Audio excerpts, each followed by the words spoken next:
Nangapudan ngunyan ang manihamiento kan kasureko dos sa publiko na punduhan na ang panhabon sa mga linya nin kuryente asin telco. Apera kaya sa mandata ininggawi, buhay mandaan nakataya sa siring nagibo. Magigirumduman kaya sarong lalaki ang nadiskubring dain ng buhay mientras na nakasabit sa mga linya nin kuryente asin kable nin telco sa kasentruhan kan Naga City alas 7 nin aga kan Biyernes Santo.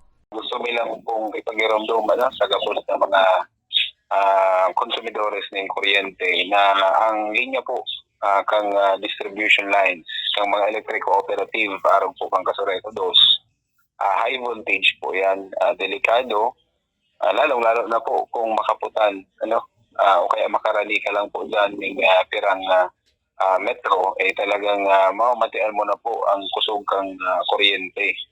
Apilar kan tagapagtaram, tulos ng gad na ipaisi sa indang kaaraman o sa otoridad in kaso may mariparong kaduda-dudang hiro urog na ko nagsasagin-sagin na lineman kan sa indang kooperatiba.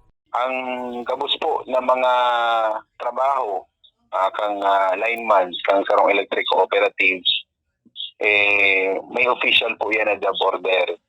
Siguro kung igo po kitang mahiling na nagtatrabaho harani po sa linya kang kuryente, kung bako pong official ang sa indang trabahong ginigibo pag-abot po sa pag-ayos kang mga linya o sa mga poste kang kuryente kang mga electric cooperative arong ni Kasureko 2,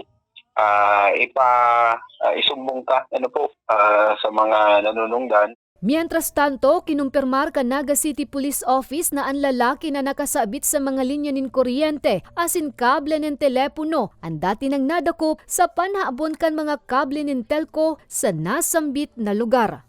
Nangiling naman yung tao naman sa lugar, nagsakap siya. May kaibahan, at tulad ng kaibahan po ini, kung saan kaibahan na nakapadya, na nag-assist sa iya pagsakap naman sa poste.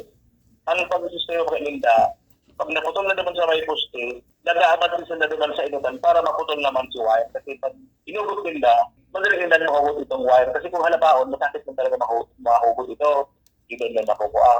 Ngunit nakabot sa duman, napuputulin nila pa itong sarong linya para pag kinuanay nila, siguro mga luwang lupa, madaling nila mahugot, madaling makuha. Kaya lang, sabi nga binalag siya, na itong nakaputan niya pala live wire.